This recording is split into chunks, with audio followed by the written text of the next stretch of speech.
Não sei, a minha gravação tá dando... Ah, agora foi. Bom, gente, já iniciei a gravação. Bom dia para todo mundo. Hoje vai ser a nossa terceira aula de bioinformática estrutural.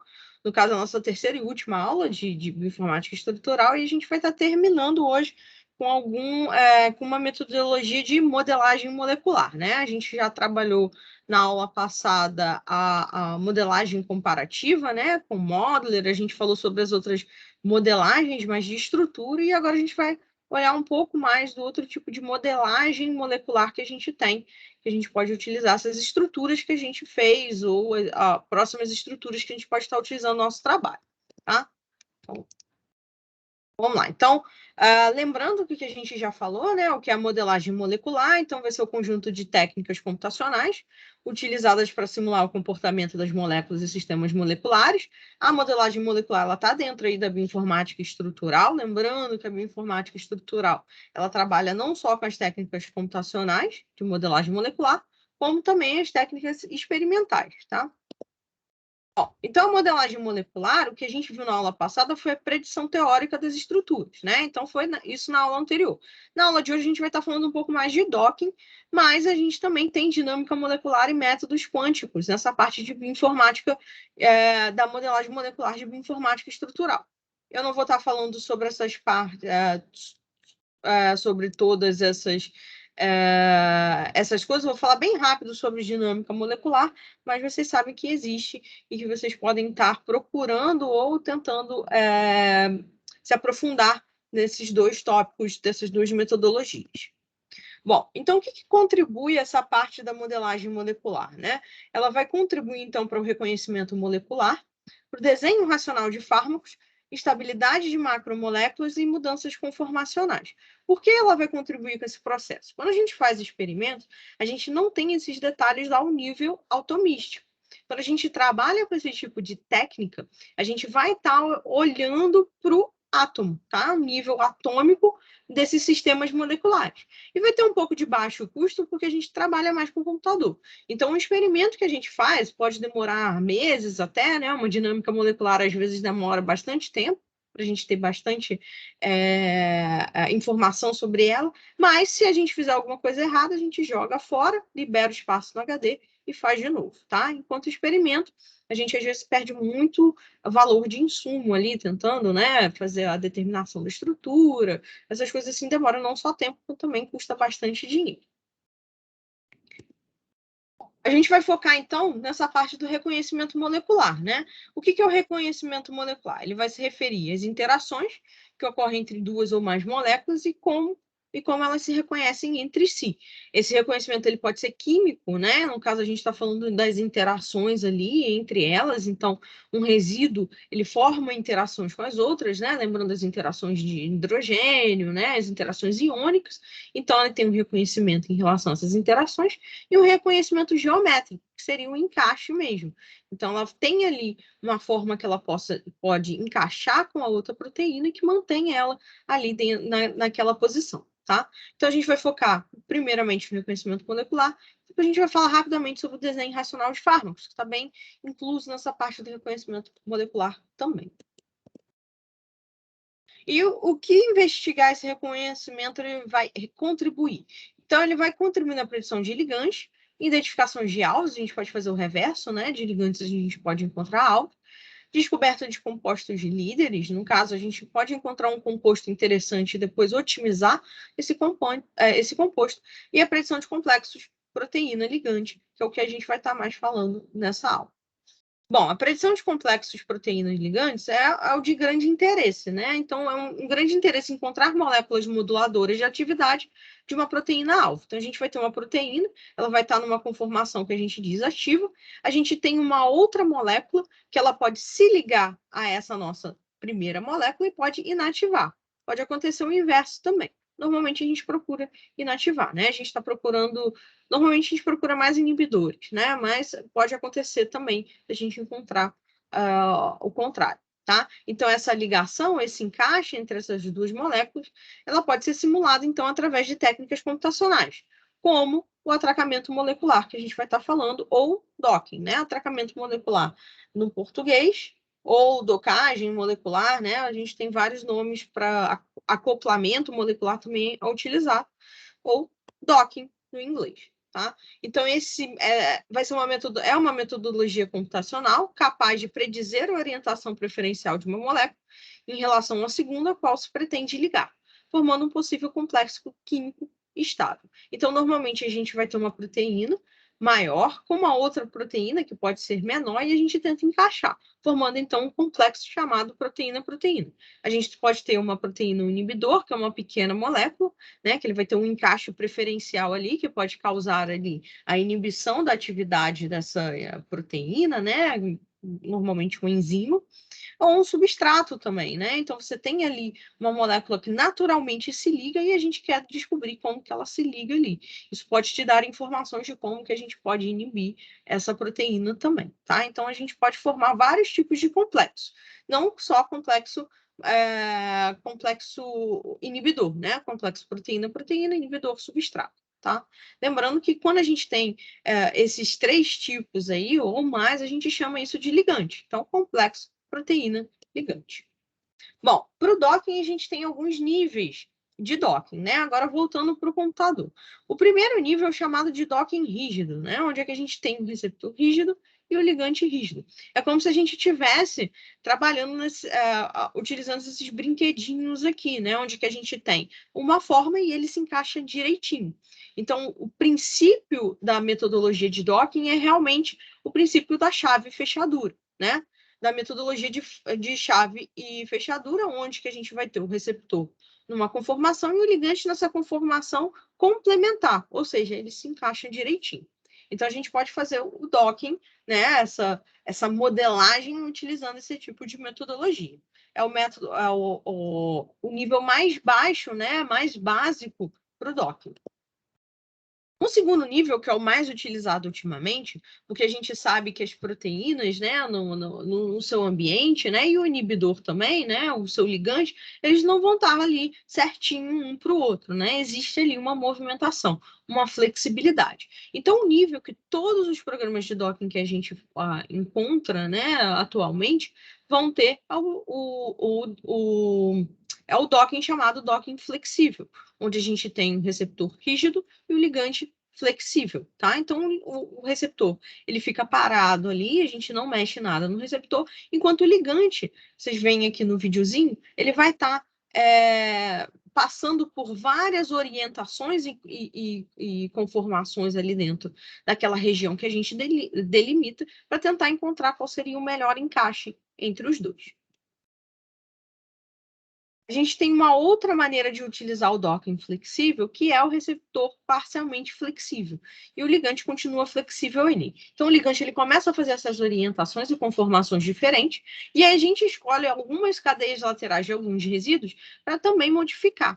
Tá? Então, quando um ligante muda, a cadeia lateral de algum resíduo também vai mudar.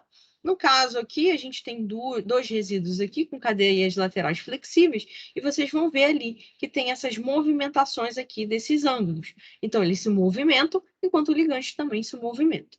Só as cadeias laterais, tá? As cadeias, o backbone dela, né? A cadeia central dela ali não muda, só as laterais.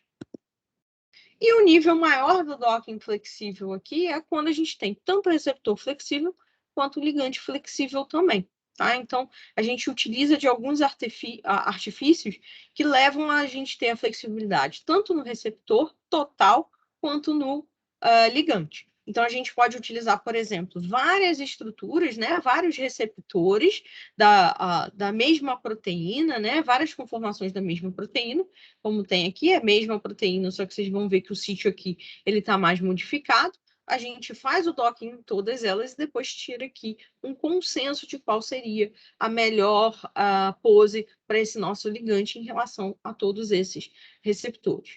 A gente também pode utilizar a dinâmica molecular para fazer essa flexibilidade nesse receptor e aí deixar tanto o ligante quanto o receptor flexível ali, então modificando todas essas cadeias.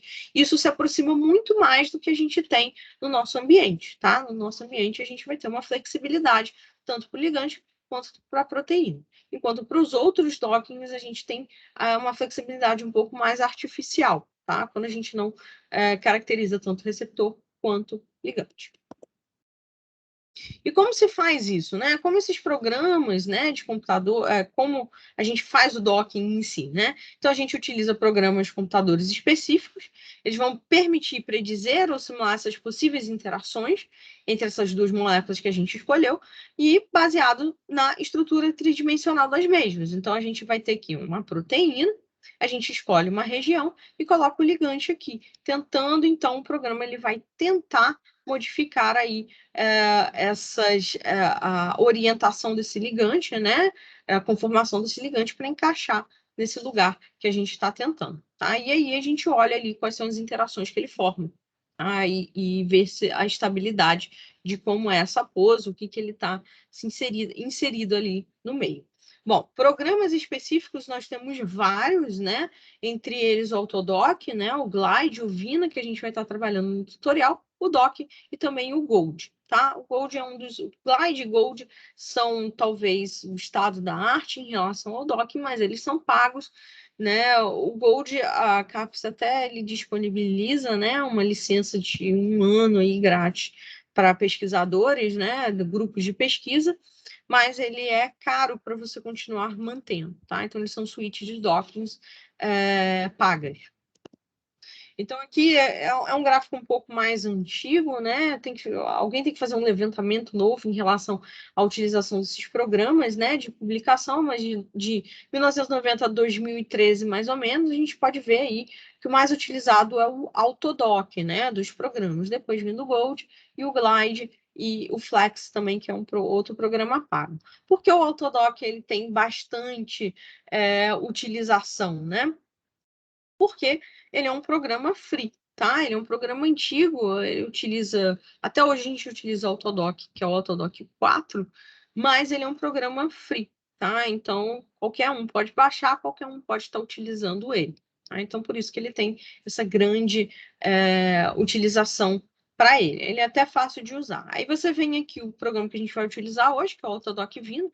Ele está um pouquinho menor aqui. Eu acredito que a utilização dele ultimamente tenha sido maior, que é um programa muito mais fácil de se utilizar. A gente vai ver no tutorial, tá? Então, eu acredito que deve estar um pouco maior aí para esses anos de agora. Eu vou tentar fazer esse levantamento por mim mesmo, né?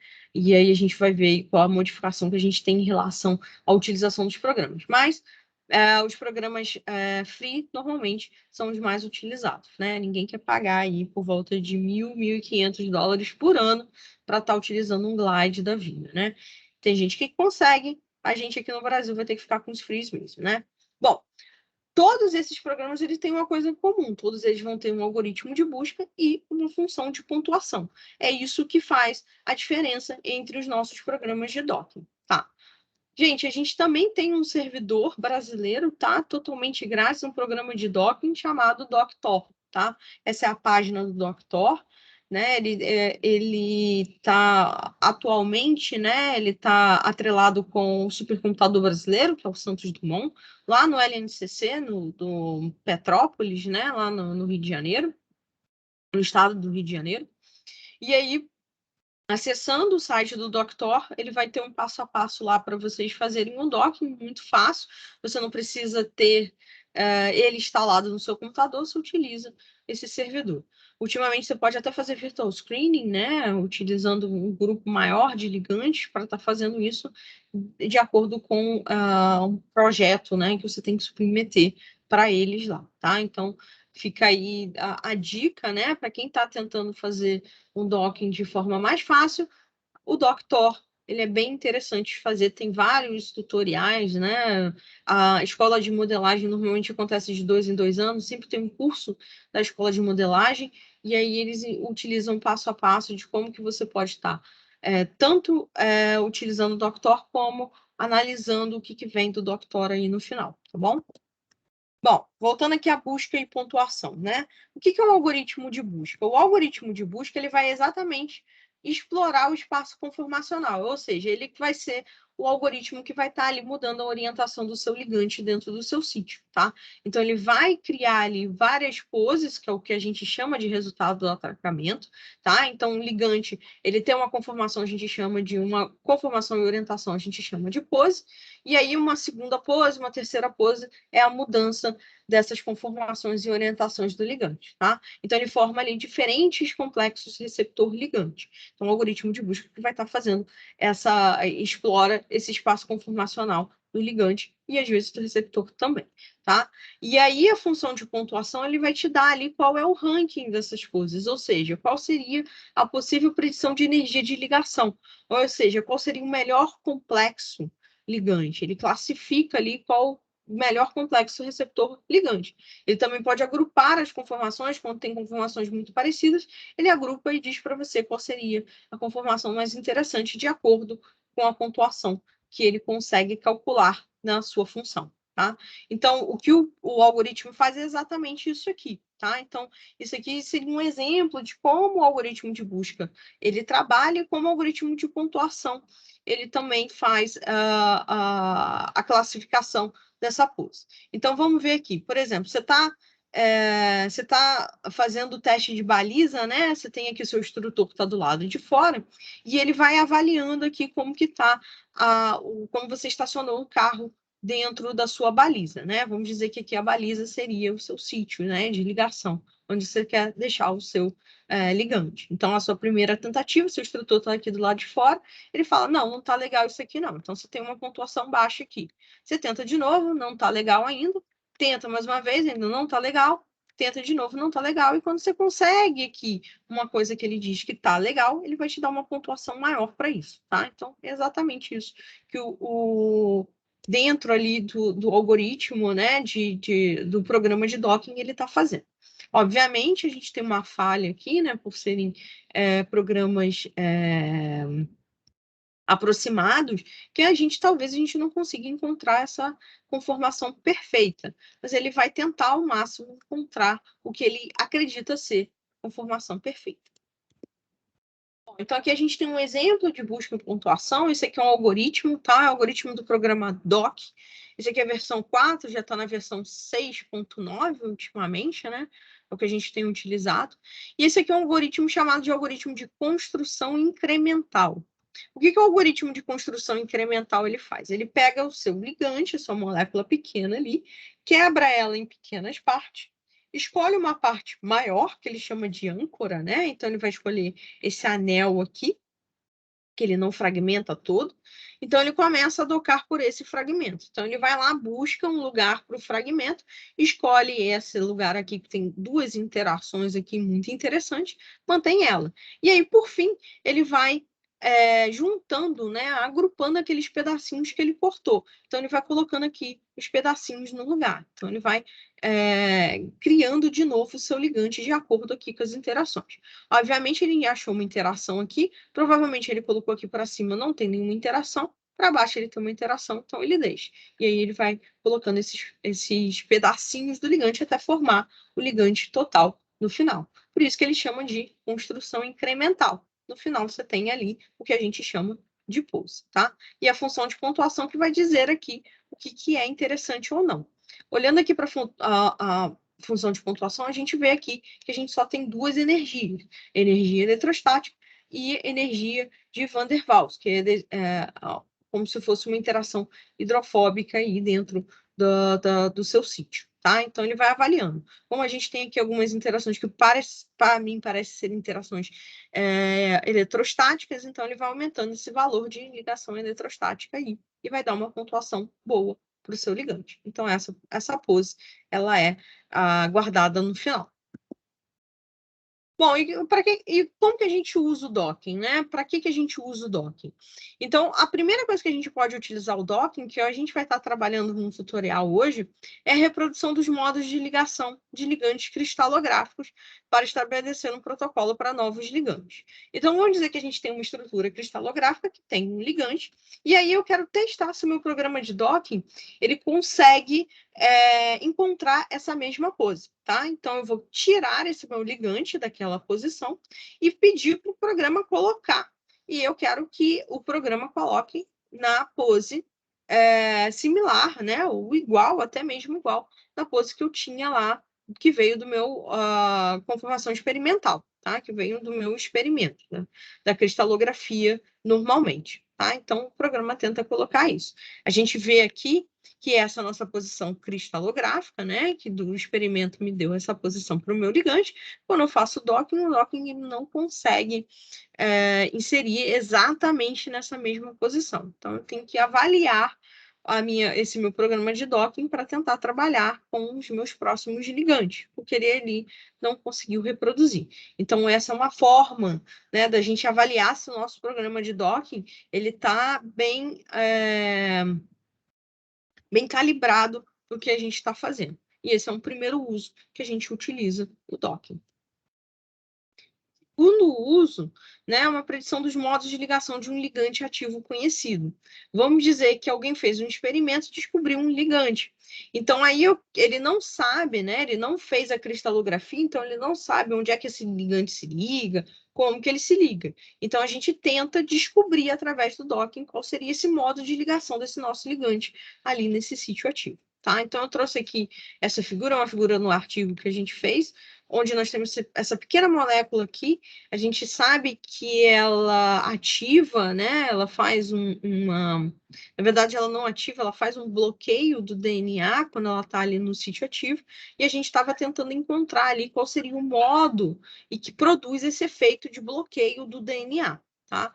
Então, a gente tenta aqui, isso aqui é a pose com a melhor pontuação, então o docking dá para a gente essa pose aqui, tá?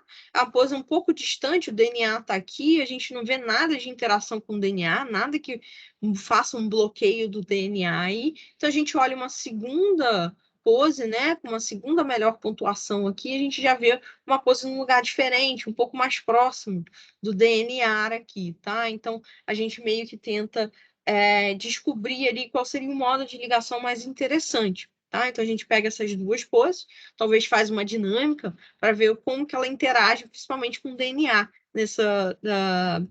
nessa posição ali, né? Qual delas interage mais com o DNA, qual delas interrompe mais o DNA na sua flexibilidade, né? E nas suas interações ali, tá?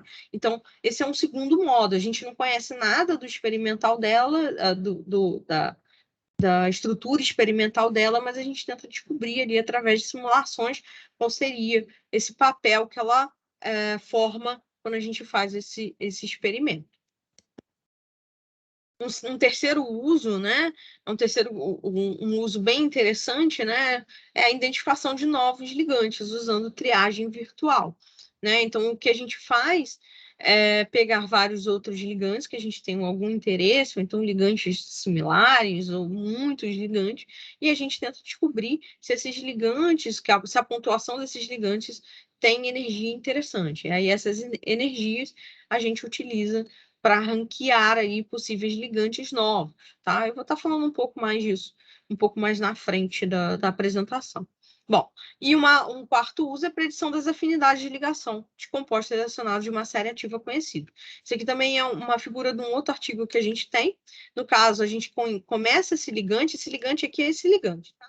Ligante que a gente encontrou a estrutura cristalográfica dele, um ligante que tem uma inibição interessante, tá? Ele tem um IC50 interessante, e aí o pessoal começou a fazer modificações nele, né? O pessoal do experimental, né? O pessoal do experimental começou a modificar, vocês vão ver que a modificação está aqui no finalzinho dele, então colocou tipo duplos anéis, essas coisas assim, mudou alguns átomos ali, né? Alguns elementos foram modificados, e ali você teve uma diferença de IC50. Tá? Então, você tem uma diferença de IC50 quando você modifica alguma dessas regiões aqui, alguns desses grupamentos, e aí a gente partiu para o docking para ver se a gente conseguia ver do score dado pelo docking, se a gente conseguia ranquear de acordo com o IC50. Tá? Então, é uma outra maneira de fazer, uma predição de afinidade. E aí a gente consegue ver como que ele se comporta ali dentro do sítio e utiliza essa afinidade para ver se acompanha o valor de IC50 experimental que a gente tinha. Então, gente, depois, no final do docking, a gente tem exatamente isso. Então, a gente pede para o programa colocar ele lá na nossa região que a gente acha interessante, e aí o programa vai dar para a gente um ranqueamento em relação às conformações que ele encontrou, tá? Então, aqui vai ter uma energia de ligação, e aí a gente consegue ranquear qual seria mais interessante, tá? Então, a gente espera que o programa de docking ele vai encontrar uma pose, né, um modo de ligação em posição similar à experimental. Mesmo que a gente não tenha a experimental, a gente acredita que ele vai encontrar, né? Se a gente faz um experimento com ela, a gente deveria encontrar coisas parecidas, né? Depois que a gente fizer o experimento. Determinar importantes interações entre ligante e receptor, então a gente consegue ver isso, interações, né, através dos átomos, né, da posição dos átomos, a gente consegue ver se faz umas interações de hidrogênio, interações iônicas, interações hidrofóbicas, a gente olha isso. E permitir fazer comparações entre o conhecido e o desconhecido. Voltando aqui para esse trabalho, a gente tem ali uma pose cristalográfica, então a gente consegue ali fazer comparações com o que a gente tem com o que a gente não tem, que são esses novos ligantes, tá? Bom, aí no final, depois de a gente fazer o doc, a gente consegue publicar o artigo? Na verdade, a gente tem que ter um pouco mais de calma quando a gente utiliza um programa de docking. Como eu disse, são muitas aproximações, né? A gente tem um receptor rígido, normalmente, e o ligante flexível. Então, alguma desses itens aí pode não acontecer por conta dessas aproximações que limitam esse nosso poder do método. Tá? E quando a gente trabalha com tudo flexível, também tem problemas, porque a gente não está trabalhando com as águas ali no ambiente, tá? Então a gente não tem, né? Quando a gente tem um ambiente normal, né? Biologicamente, a gente teria um ambiente aquoso, né? Tem ali tem outros, né, elementos como íons, né, que podem estar interferindo ali. Então, essas aproximações que a gente tem no docking, ele limita o nosso poder. Então, alguma dessas coisas que a gente está falando antes pode não acontecer. Então, a única certeza que a gente tem de um resultado do docking é que o composto vai se ligar em alguma região do receptor. Então, o programa vai dar para a gente ele sempre uma posição. E aí a gente tem que parar e analisar essa posição para ver se isso faz sentido biologicamente, tá? Então eu coloco sempre esse videozinho da criança aqui tentando encaixar, então o programa faz exatamente isso, tenta encaixar ali, não encaixou, ele joga lá e você vai ter o resultado, tá? Então esse resultado ele vai ter, e aí a gente precisa depois, como a pessoa que trabalha, né, que está fazendo o experimento, a gente precisa estar olhando. Então, o método ele não é perfeito, mas ele é bom, ele é um começo para a gente estar trabalhando aí com nossas informações. Então, a gente busca o maior número de informações, tá? Então, uma das informações que a gente pode estar olhando é a complementariedade com o receptor. Então, aqui tem uma figurinha aqui, a gente tem esse sítio bem fechadinho aqui, mas vocês podem ver aqui que o inibidor aqui, né, o nosso ligante, ele está meio que pegando todo o sítio, né? Ele se encaixou todo direitinho ali. Então, é uma coisa interessante de se estar olhando. Será que tem alguma parte ali que ele não está negligenciando, né? Que ele não está interagindo? A gente tem que olhar isso. E as interações não covalentes são muito importantes, gente. A gente tem que olhar para ver se ele forma interações. Então, a gente tem aqui vários ligantes, algum deles interagem, outros não, né? É o mesmo ligante com poses diferentes. Então, a gente tem que estar olhando, essa pose aqui faz essa interação, né? Uma interação de hidrogênio, ele faz uma interação stacking aqui, né? Então, a gente tem que estar olhando. Maior informação possível, ele vai dizer, vai deixar mais confortável para a gente e para os revisores também, que a gente tem uma pose, um modo de ligação interessante. Bom, continuando aqui, daqui a pouco a gente já começa um tutorial, falo só rapidinho aqui, quando a gente fala do desenho racional de fármacos, né? Então, a gente está aí com Covid, se vocês olharem um tanto de trabalho que a gente tem de triagem virtual, que é o Virtual Screening, tem muito trabalho. Então, o pessoal está direto buscando aí novos inibidores, né? A gente tem aí uma pandemia no meio, né? Então, a ideia de buscar um inibidor que faça, né, cessar, né, a replicação do vírus no nosso sistema é de muito interesse, né? Então, o processo usual que a gente tem para descobrir esse nosso fármaco, né, esse inibidor, ele é um processo bem longo, né? Então, a gente trabalha aqui com 10 mil compostos, depois a gente vai filtrando esses compostos, a 5 compostos ali, eles vão para as fases clínicas até chegar a um composto, tá? E, normalmente, ele faz com high-throughput High Throughput Screening, é o HTS. O HTS é uma máquina gigantesca que ele vai testar vários compostos, né? Você precisa ter todos esses compostos e vai dizer, esse aqui tem uma coisa interessante, esse aqui não, e assim por diante. Bom, então esse processo, né, que a gente está falando ali, ele demora por volta de 10 a 15 anos até a gente ter um fármaco aí. E ele também, ele é bem... você tem várias falhas nele, né? Às vezes você trabalha 10, 15 anos, né? A indústria, na verdade, trabalha 10, 15 anos para encontrar esse fármaco, e aí, no final das contas, ele é tóxico ou tem algum problema, tá? Então, é um tempo perdido aí. Então, a ideia de você trabalhar com isso no computador, ele ajuda a você diminuir quantos compostos você vai estar colocando lá na máquina, quantos compostos você vai estar fazendo o teste. Então, a ideia de você pegar tudo isso, fazer pelo computador, aquela parte dos compostos maiores, e testar menos compostos, e diminuir um pouco aí, tanto o custo quanto a sua carga de tempo. Tá? Então, a triagem virtual, né, o Virtual Screening, ele vai permitir a avaliação de milhares de compostos computacionalmente e o objetivo, então, é encontrar ligantes para uma proteína-alvo. Tá? A triagem virtual ela pode ser baseada no ligante, onde você tem um ligante ali e você procura mais ligantes, né? Você tem alguns ligantes chaves ali, e aí você pega características dele para encontrar mais ligantes, ou baseada em estrutura, onde você tem um receptor, e aí você testa todos esses ligantes no receptor.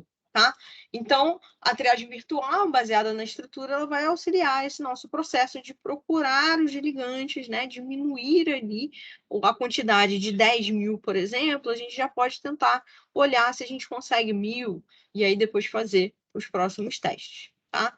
Então, a triagem virtual baseada na estrutura, ela é baseada em docking, tá? Então, o docking ele é utilizado ali, só que ao invés de a gente olhar várias poses, a gente só olha a pose que tem a melhor energia, tá?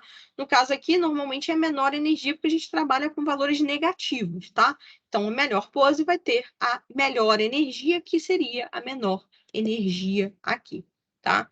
Então, a triagem virtual baseada na estrutura, ela tem o objetivo de minimizar os falsos positivos para o teste, tá? Então, a gente tem que avaliar como que isso acontece, né? Avaliar todas as estruturas que a gente está mandando antes para o teste, para encontrar ali as melhores ligantes que a gente pode mandar. Bom, esse tipo de triagem, antigamente, a gente tinha um problema, porque a gente não conseguia fazer muitos ligantes. Demorava muito tempo. Então, ultimamente, o pessoal está melhorando os programas de docking, né? Melhorando o tipo de coisa que a gente pode fazer, com melhores computadores também, né? Tanto de tamanho de HD que a gente tem, como de processamento que a gente tem, a gente consegue agora estar triando, a gente não, né? Alguns laboratórios de pesquisas focados na triagem virtual, eles conseguem dizer 170 milhões de ligantes, 1,5 bilhões de ligantes. Então, aumenta bastante aí a nossa amostragem, né? Nosso espaço amostral de ligantes, para tentar encontrar ali alguns 500, 1.000 ligantes para o teste, tá? Então, quanto mais ligantes você tem, mais ligantes interessantes você pode estar encontrando. Então, a ideia de triar agora, né, milhões a bilhões, né? Aqui no final a gente tem 1,5 bilhões, são muitos ligantes que a gente pode estar tentando, olhando aí por computador, para depois passar por experimental. Bom, então a gente chega no final, obtive um conjunto de ligantes satisfatório. E agora, ficamos ricos, né? Agora temos um fármaco que vai inibir o COVID. Não, né, gente? Toda a parte computacional ela é para auxiliar a parte experimental. Então a gente precisa avaliar isso de forma experimentalmente para descobrir se esses compostos são tóxicos, se eles realmente têm atividade. Porque a gente tem a limitação do docking, né? São coisas aproximadas que pode dar uma limitação para a gente. Então, a gente tem que analisar a diversidade dos ligantes, né? Se são todos os mesmos ligantes, se são ligantes diferentes, otimizar esses ligantes, otimizar o docking também, né? Fazer um docking mais focado nesses ligantes, e a gente também pode fazer dinâmica, né? A dinâmica molecular ele vai colocar ali a flexibilidade, vai estar num ambiente aquoso e vai ajudar a gente a descobrir se esse nosso conjunto de ligantes são mesmo inibidores para a nossa proteína que a gente está olhando, tá? E validar experimentalmente, obviamente, precisa, tá? Obviamente, a gente tem trabalhos basicamente computacionais, mas trabalhos computacionais sem uma validação experimental perde um pouco o peso, porque ele acaba sendo trabalhos que são hipotéticos, né? Então, hipoteticamente, esse será um composto inibidor. Mas ele só vai ser inibidor se a gente testar contra a nossa proteína, tá bom? Bom, e aí a dinâmica? Vou falar bem rapidinho para vocês, né? A dinâmica vai ser a análise da evolução temporal das conformações assumidas por um sistema. Então, a gente vai ter ali o movimento dos átomos, né? Então, a gente vai ter ali a estrutura se movendo, não só o ligante, aqui só tem só uma estrutura, enovelamento de uma estrutura, né? Ela está ali desnovelada no começo, e aí com o tempo a gente coloca ali, né, a água, né, íons ali, e ela vai acabando se novelando. Então, a dinâmica faz exatamente isso, através das leis de movimento de Newton, tá? Então, ela utiliza a segunda lei de Newton, né, básico da dinâmica molecular, é a segunda lei de Newton que vai fazer ali os átomos se moverem de acordo ali com a sua massa, né? Você vai ter ali a sua força embutida. Então, por isso que a gente tem esses movimentos ali na dinâmica, tá? Então, normalmente a gente tem uma função, né, parametrizada já de mecânica molecular que vai dar o movimento para essas funções. Então, todas dinâmicas, os átomos da dinâmica vão ter esses momentos de estiração de ligações químicas, né? Os ângulos vão estar mudando, os ângulos de Edry, né? A extorsão dos ângulos também. Então, tudo isso está embutido no nosso campo de força que vai fazer esses movimentos da nossa dinâmica de acordo com o tempo que a gente estiver utilizando, tá? E a grande vantagem de você estar utilizando a dinâmica não só da movimentação, é porque a gente está em solução. Então, a gente vê ali que a gente vai ter a proteína embutida numa caixa d'água, né? A gente delimita uma conformação de água ali, são moléculas de água, né? Como se fosse uma caixa d'água aqui, mas elas ficam normalmente assim. E a gente vai ter aqui os outros elementos, né? Esses íons, né? Ali, uma concentração salina que faz com que a água seja mais próxima, por exemplo, da concentração que a gente tem dentro de uma célula, né? No sangue e assim por diante, tá? E aí, temperatura também, a gente pode estar mudando. Será que a gente está trabalhando dentro do hospedeiro ou dentro do inseto, por exemplo, né? E aí, a gente também pode trabalhar com membranas, né? Então, a gente pode ter ali os lipídios, as coisas ali embutidas ali dentro, e aí a gente faz a simulação, tá? Então, ele tem um nível um pouco mais interessante, além da flexibilidade, né? E de estar em solução. Eu vou mostrar para vocês um exemplo que eu tenho aqui de uma dinâmica minha. Deixa eu trocar aqui a tela que eu vou estar compartilhando.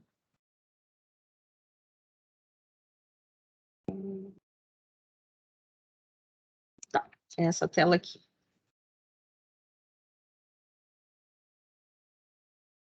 Espera aí. Isso aqui vem para cá. Espera aí, gente. Essa aqui. Beleza. Vou mostrar para vocês uma dinâmica aqui, já está preparada. Então, esse aqui é um sistema meu, tá? Então, é um sistema onde a gente tem aqui a caixa d'água, né? Ela está nessa forma de octaedro aqui, né? Para diminuir um pouco a quantidade de água que a gente coloca, né? Vocês vão ver que a proteína ela tem que estar embutida dentro d'água. Então, vocês vão ver a proteína está aqui dentro, tá? Então, ela está aqui em forma de estrutura secundária, colorida aqui, tá? Então, vocês podem ver que tem as moléculas de água aqui, né? Os íons que não estão muito aparentes. Eu não tinha colocado os íons, mas tem íons aqui também no meio, tá? Então, a dinâmica, ela vai fazer... Deixa eu dar o play aqui nela. Então, ela faz esse movimento aí, né? Obviamente, com a conexão da internet, ele pode ficar um pouco mais lento, né? Eu diminui um pouco aqui a velocidade. Vou passar esse aqui mais para cá. E aí a gente tem esse movimento aí dos nossos, da nossa dinâmica, né? Eu posso dar um zoom aqui, procurar aqui o ligante, o sítio ativo tá aqui. Então a gente tem um ligantezinho aqui no meio, acredito eu. Ele tá aqui, fica perto aqui da histidina, ele tá movimentando aqui. Tá? Então, isso que a dinâmica faz. E daqui a gente consegue ver, né, algumas coisas que a gente pode estar utilizando sobre ela. Deixa eu ver se eu consigo. Tá, pronto. Agora eu achei o ligante e tirei a água. Tá, beleza. Então, o ligante está aqui, tá? O ligantezinho está aqui, ele está se movimentando. Ele se movimenta, né? todo ele está se movimentando dessa maneira, mas a gente pode diminuir a velocidade para ver, mas essa é a dinâmica. Então, dentro ali da água, a gente tem esse ligante se movimentando aqui, é um inibidor, tá? E vocês podem ver que ele está um pouco meio que se interagindo com ele mesmo ali no meio, mas é isso que a gente tem na dinâmica, tá? Então, parte do docking faz a dinâmica e a gente tem exatamente esse tipo de filminho aqui que a gente consegue ver as interações também que está acontecendo aqui, tá? Não vou mostrar isso agora, mas a gente consegue calcular essas coisas. E daí, da dinâmica, a gente pode dizer que se manteve o modo de ligação e assim por diante. Aqui tem a tríade catalítica dessa protease, tá? É uma protease NS2B, NS3 da Zika, tá? É uma enzima, né? É o que eu trabalho, tá? Interagindo aqui, por exemplo, tem um stacking interagindo aqui, os ligantes são. Tem um pouco de água aqui também, e assim, e isso aqui é uma dinâmica, tá? E a gente trabalha sobre isso. Deixa eu parar aqui, e eu vou voltar para cá. Voltar para a janela aqui. Então, por que então a gente faz essa dinâmica, né? Então, mostrei para vocês aqui uma dinâmica. Essa dinâmica é uma dinâmica do meu trabalho. E por que então a gente faz? Então, a gente determinação dos estados acessíveis é um sistema, observação de progressão temporal dos processos, né? Então, a gente tem tempo ali embutido, né?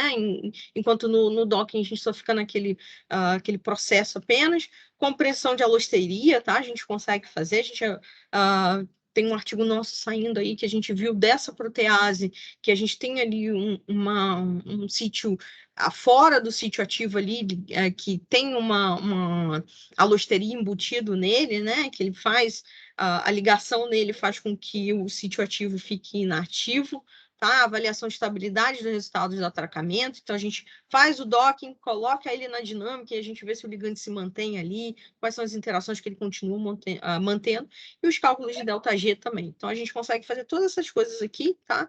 Que é muito interessante para a gente utilizar na dinâmica. Existem três programas de docking, né? Os mais conhecidos, de docking não, de dinâmica, tá?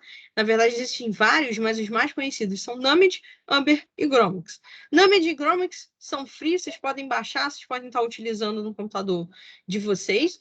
Obviamente, a gente precisa de placas gráficas para ter uma melhor evolução, tá? Então, tendo uma GPU ajuda bastante nas dinâmicas. O Amber, ele é pago, tá? Ele acho que são $500 por versão. Então, você paga uma vez, $500 vai ficar com essa versão para sempre, tá? Mas é um programa também muito interessante, né? Mas o Numid e Gromix são mais utilizados por serem free. Obviamente, a dinâmica ela vai ter limitações, né? Então, a gente não tem elétrons ali, então a gente vai ter os átomos, mas a gente não vai ter elétrons ali no meio, então eles não são capazes de escrever reações químicas. Então, a gente não tem, por exemplo, a ligação do substrato, né? Que ele vai perder o próton, né? E se ligar lá, então a gente não tem isso.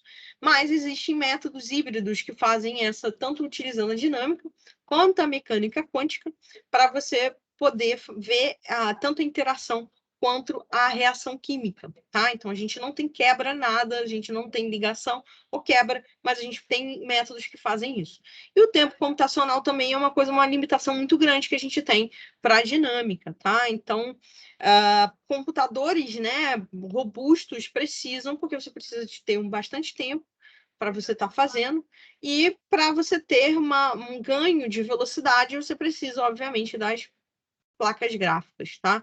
Então, você precisa da GPU ali. Então, obviamente, existem computadores gigantescos, supercomputadores que fazem dinâmica, mas tem computadores gamers, por exemplo, que você pode fazer dinâmica também, se você tiver uma GPU compatível, e aí você trabalha em relações a nanosegundos a milissegundos.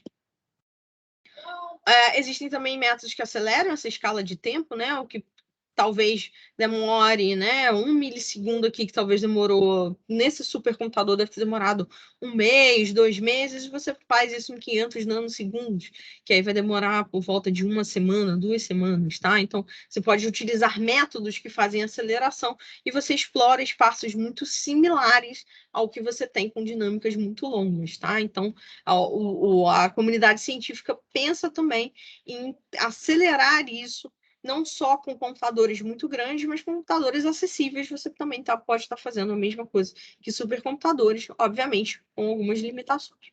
Tá? Então, esses métodos são chamados de enhanced sampling, tá? Então, a metadinâmica é uma delas. A dinâmica acelerada é uma outra. Dinâmica direcionada, por exemplo, né? Você tem ali, você quer saber sobre o unfolding, né? O folding de uma proteína, então você faz o unfolding dela, né? Você faz o unfold, puxa ela para um lado, e aí você consegue ver quanto de energia é necessária para você ter o unfolding e relaciona isso com o folding, tá? Entre outros métodos, tá? Os métodos normais também são métodos que você consegue ver alguns movimentos interessantes, né? São métodos mais aproximados, e a gente, através de, por exemplo, de conformações da dinâmica, você consegue ver exatamente esse movimento aí, né? Essa aí é a transcriptase reversa do HIV, né? Uma enzima muito conhecida, e aí é quando você tem a entrada do inibidor, né? Quando o inibidor entra, você tem que ela fica meio bloqueada, ela bloqueia o sítio ativo, tá? Então, isso a gente consegue ver através desses métodos, tá? Outros métodos, MMPB, GBSA, entre outros, também são utilizados e auxilia quando a gente utiliza docking e na caracterização das nossas estruturas. Bom, gente, era isso que eu tinha para mostrar para vocês em relação aos outros métodos de modelagem molecular. Eu quero saber se vocês têm dúvida antes da gente começar o tutorial.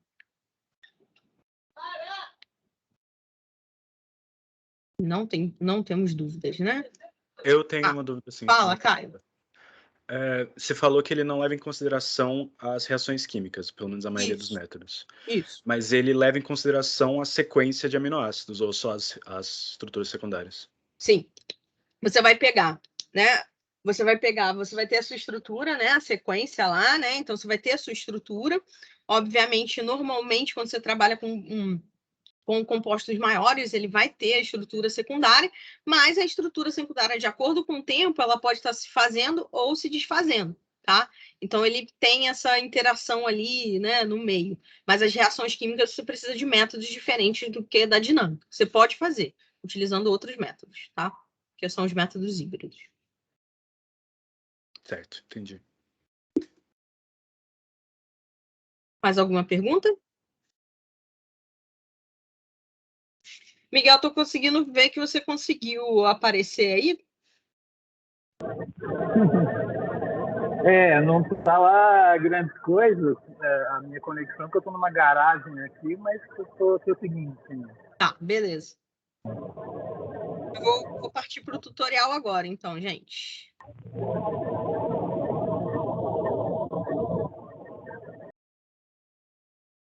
Vou partir aqui para o tutorial. O tutorial tá lá no Pinguim, né? Vou mostrar aqui minha tela. Deixa eu voltar. Não gosto quando fica essa telinha pequena que eu não consigo ver quando vocês me fazem pergunta. Pronto, aqui. Beleza. Então, lá no Pinguim, vocês têm o link, tá todo mundo lembra o link, né? Na bioinfraestrutura. Vou passar para cá, o chat, que aí todo mundo está no mesmo lugar. Pronto. E aí a gente vai utilizar um tutorial, vocês vão ver que vai ter 2 tutoriais. O antigo que a gente utilizou do PyMol, tá? E eu fiz um tutorial novo utilizando a main protease do COVID, tá? Então a gente vai estar trabalhando com a protease do COVID ali. Tá? Então vai ser esse tutorial aqui. Tutorial Docking MPro S2022, tá? Então 2022 aí. Vou clicar nele aqui, aumentar um pouquinho. Aí vocês vão ver que é um tutorial Convina, né? Tutorial Docking Convina, tá? Bom, o começo do tutorial, gente, a gente vai utilizar o PyMol. A gente só vai utilizar o PyMol só para preparar. A gente não vai utilizar nada que a gente viu nada não, né? A gente vai deixar aquelas coisas de perfumaria que a gente olhou na aula do Paimol, e a gente vai utilizar só o Paimol aqui para preparar o nosso receptor e o nosso ligante. Esse ligante ele já está lá na estrutura. Quando a gente pega o ligante que já está na estrutura, a gente está fazendo um redocking, tá? O redocking é aquela coisa que eu falei na parte teórica, onde a gente tira o ligante e pede para o programa colocar o ligante no lugar, tá? E aí a gente avalia se ele consegue colocar o ligante lá através de alguns artifícios que a gente vai estar olhando aqui, tá? Um deles é o RMSD, ou seja, a distância entre a estrutura que a gente tinha antes com a estrutura que a gente tem do docking, tá? Então, essa parte do redocking é só uma questão de a gente estar avaliando se o programa consegue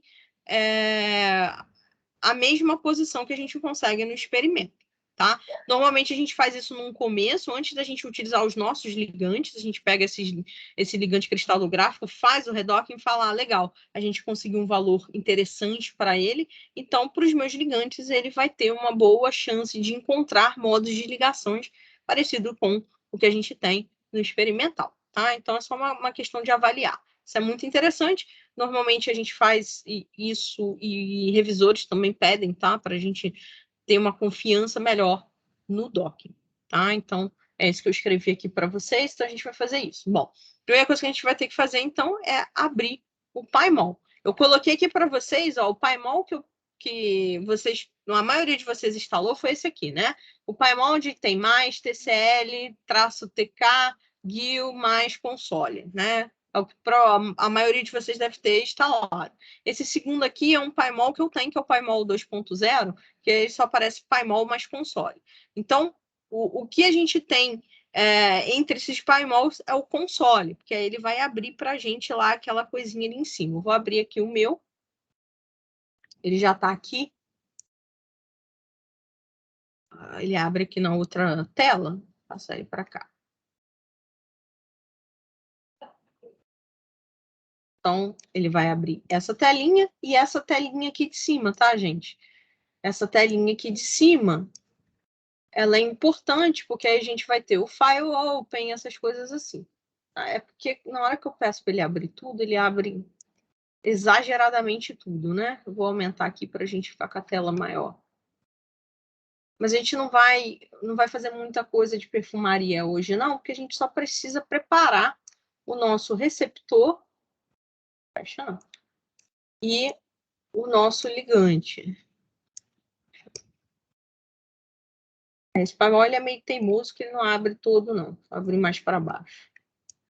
Deixa eu ver se... Não. O máximo que ele consegue abrir para mim. O Paimol é meio teimoso, esse aqui ele é meio teimoso, então ele só abre para mim, tá? Então, acompanha aí no de vocês também. Bom, vou voltar aqui para o tutorial. Então, a gente abriu o Paimol e a gente vai abrir essa estrutura, tá? TL10. A TL10 é um complexo da protease principal do SARS-CoV-2, a M-Pro, né? O NSP5, se eu não me engano, que é o nome dela também, né? Então a gente tem Pro, tem qual é o outro nome? Eu esqueci o outro nome dela. 3CL Pro, tá? 3CL é o outro nome que a gente tem para essa protease, tá? Então, você vai encontrar esses dois tipos de nomes aí. E ele tem um inibidor otimizado de uma campanha de triagem virtual, tá? Então, eles fizeram uma campanha pegaram lá 2.000 compostos aprovados, né, pelo FDA normalmente.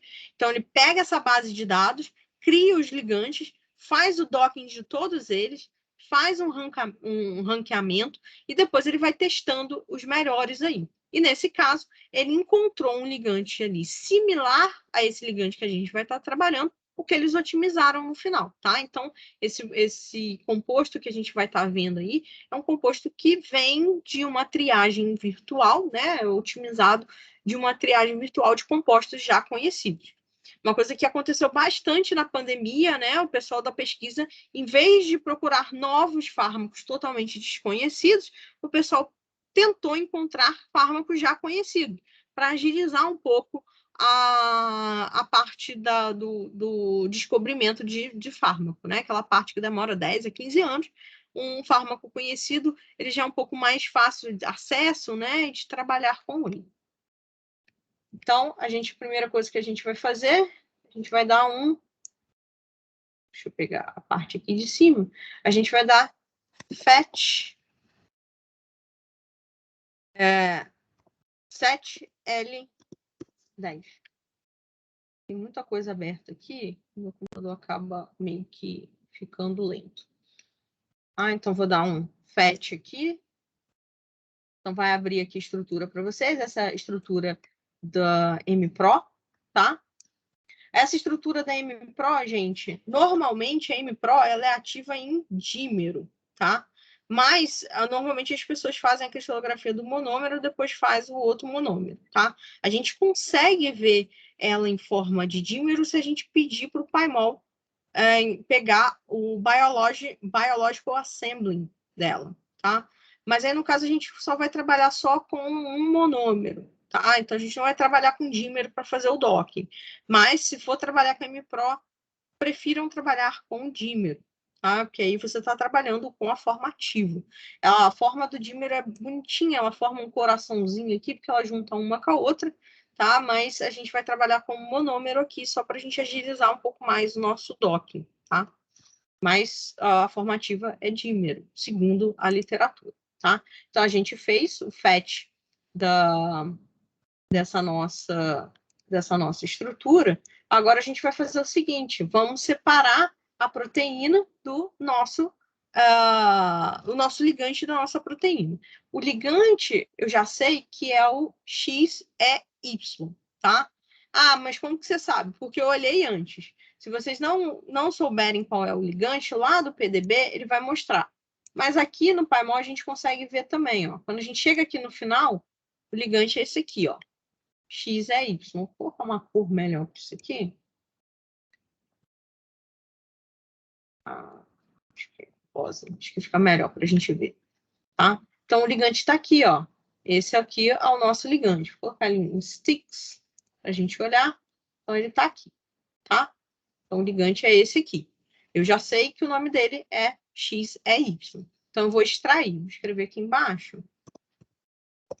Extract, ligante, igual a gente viu no tutorial do Pymol, XEY, tá? Então, eu extraí ele com o nome ligante. Então, agora ele está separado da minha proteína. Vou colocar ela em cartoon, só para a gente ter uma visão um pouquinho melhor. Esse aqui é o meu ligante. Vou colocar uma cor diferente aqui para o ligante. Vou colocar laranja, tá? Então, esse aqui é o meu ligante. Ele vai estar separado. Então, ó, a proteína está separada do ligante. E aí, a gente pode começar o nosso docking. Só está faltando um negócio que a gente vai fazer aqui. Mas a gente vai separar esse nosso ligante, porque o docking a gente precisa de um arquivo do receptor e um arquivo do ligante, tá? Aqui no tutorial, que eu já fiz isso, né? Show sticks ligante, eu fiz por fora, né? Desculpa, gente, eu fui meio que fazer igual o tutorial. Esse aqui é só colocar uma cor. Seban ligante é porque ele vai colocar em magenta, tá? Eu acho. Aí fica laranja, tá? É só para colocar ele em cores diferentes, tá? É só colocar o ligante e manter aqui a cores dos átomos, tá? Porque se a gente colocar cor, tipo, por exemplo, color, ligante, vírgula.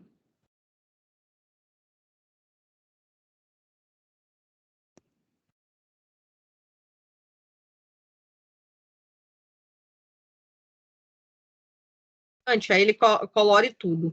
Quando a gente utiliza until.cbao, né, o O aqui porque é orange, ou M porque é magenta, a gente coloca os átomos com cores diferentes, tá?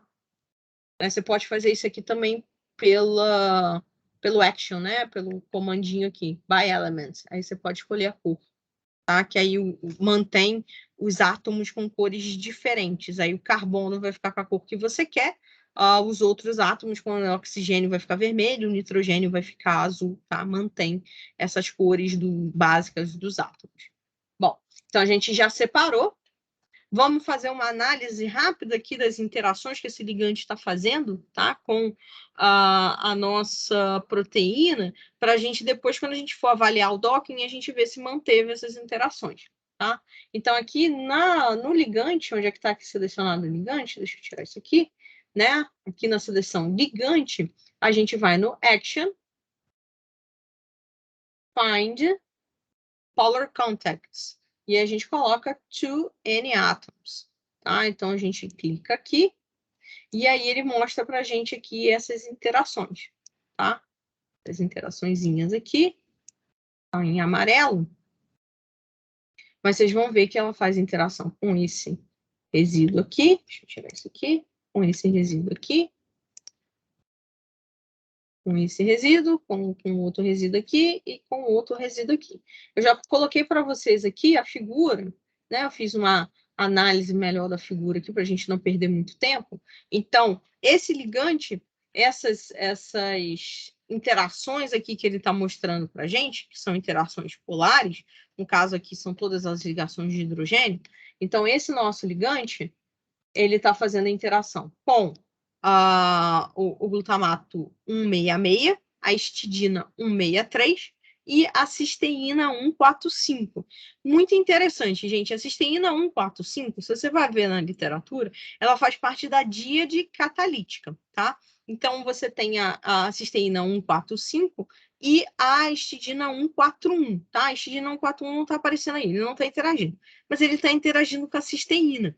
Então, a cisteína ela é que recebe o ataque e faz com que o substrato fique ali covalentemente ligado, que faz a quebra, né, do substrato ali na hora da catálise, tá? Então, a cisteína 145 é super importante. A histidina 163, ela também é importante pelos dados de literatura, onde que ele dá uma estabilidade, né, para os outros elementos, e o glutamato também. O glutamato ele é muito importante para fazer a ponte com o dímero, tá? Então, ele estabiliza o dímero que está lá. Então, se você coloca um ligante ali no meio, um inibidor ali no meio, e bloqueia um pouco a nossa catálise.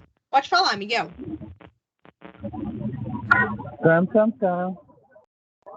Eu ia falar, não ia falar, não. Não? Não, acho que liguei sem querer o microfone aqui. Beleza. Bom, eu estou falando essas informações para vocês porque eu estou trabalhando com essa protease e aí a gente fez uma análise dessas interações. Então, esse ligante aí, ele está provavelmente, né, pelos dados que a gente tem, ele trabalha como inibidor porque ele está ali no sítio ativo bloqueando a ação da protease, tá? Então, ele é um inibidor muito interessante. Além dele ser um inibidor interessante, porque ele é bem rígido, tá? Vocês vão ver aqui que ele tem bastante anéis aqui, então ele só vai mudar, né? Ele vai variar aqui os ângulos apenas esses graus de liberdade aqui, tá? Então, ele não tem muito movimento ali. Então, para o docking é um ligante muito interessante e a gente vai ver que a gente vai encontrar poses bem interessantes para ele, porque ele não é um ligante que se movimenta bastante. O sítio ele é mais difícil do que esse ligante, tá? Quando a gente tem um sítio muito flexível, como é o sítio da M-Pro, tá? Ele tem uma flexibilidade muito grande ali, então encaixar ele ali pode ser um pouco mais complicado do que o ligante em si, tá? Bom, então para a gente passar para o docking, né? A gente já olhou as interações, então só precisa de uma coisa para a gente continuar, que é adicionar hidrogênio. Lembra que as estruturas que vêm da cristalografia normalmente não vêm com hidrogênio. Os hidrogênios são muito pequenininhos. Então, a gente não consegue detectar eles quando a gente faz lá o raio-x, tá?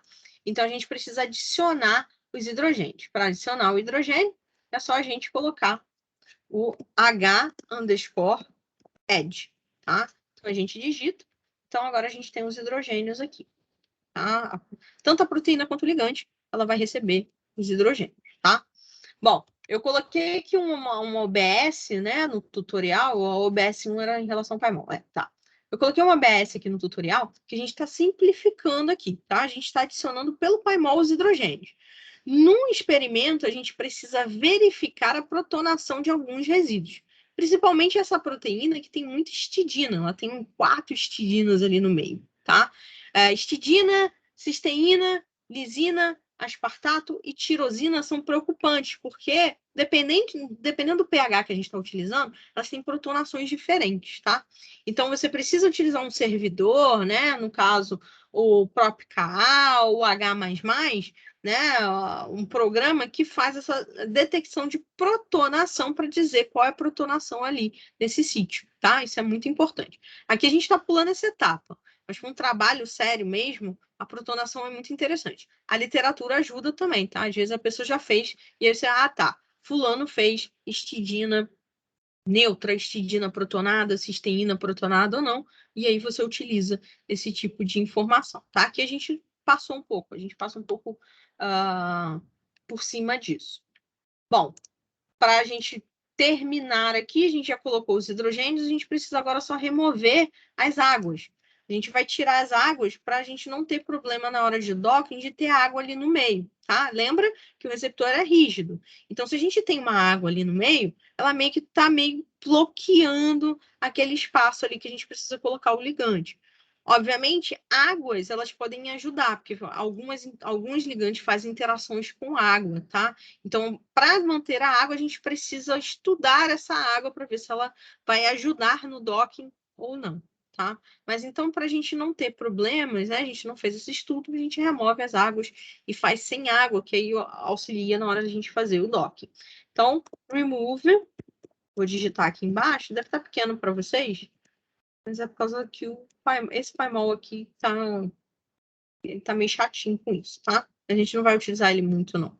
Então, a gente remove as águas já tinham desaparecido, né? Na hora que a gente colocou os hidrogênios, mas agora não tem mais água, tá? Então, a gente removeu. E agora, pronto, acabou. A gente já tem o receptor separado do nosso ligante, todos eles com hidrogênios, tá? Então, agora a gente só precisa salvar esses nossos elementos. Então, a gente vai em File, abrindo aqui, né? File, Save Molecule, jogando para cá. Então, aqui ele mostra, ó, TL10, que é o nosso receptor, esse aqui é o nosso ligante, tá? Então, eles estão separados. Então, a gente salva o receptor primeiro, tá? Ok. Vou colocar aqui fora. Eu já tenho uma pasta ali. Eu não vou salvar com TL10, não. Vou salvar com receptor, né? .pdb, dá Enter, que vai salvar só o receptor. A gente faz a mesma coisa para o ligante. Save Molecule, jogar para cá, ligante, ok. E a gente salva com ligante.pdb. Tá? Então, agora a gente tem 2 arquivos separados, receptor e ligante. Tá? Bom, a gente agora pode, deixa eu conferir aqui se é isso. Falta só uma última etapa aqui que a gente precisa fazer dentro do paimol. É o seguinte, o Vina, a gente precisa daquela região, né? Eu falei para vocês que o docking, ele tem uma região que a gente escolhe para fazer o docking. Como a gente já sabe que a nossa proteína tem um sítio ativo, onde é que esse ligante está ali, então a gente fala para o Vina fazer o docking naquela região. Então a gente dá para ela um centro e ele vai calcular uma caixa que vai colocar ali todas as nossas soluções, tá? Então, a gente precisa saber as coordenadas desse centro. Então, no caso aqui, a gente vai utilizar o comando Center of Mass, ligante. Então, ele vai calcular para mim o centro de massa desse meu ligante, tá? E aí, essas coordenadas eu vou dar para o Vina, para ele usar como centro, e o Vina vai criar uma caixa ao redor desse valor, tá? Então, Center of Mass Ligand, ele vai aparecer ligante aqui, ele vai aparecer para a gente que o centro de massa do ligante é essa coordenada aqui. Normalmente vai ficar mais ou menos aqui, tá? Então, esse é o centro de massa e ele vai construir uma caixa que vai fazer o docking nessa região. E aí, agora, a gente não precisa mais do paimol, tá? Eu não coloquei aqui a caixa do centro, não? Cadê? Acho que eu coloquei mais embaixo, tá? Eu vou mostrar depois para vocês a caixa. Tá? Então, a gente não precisa mais do paimol, a gente pode fechar aqui, fechar o paimol.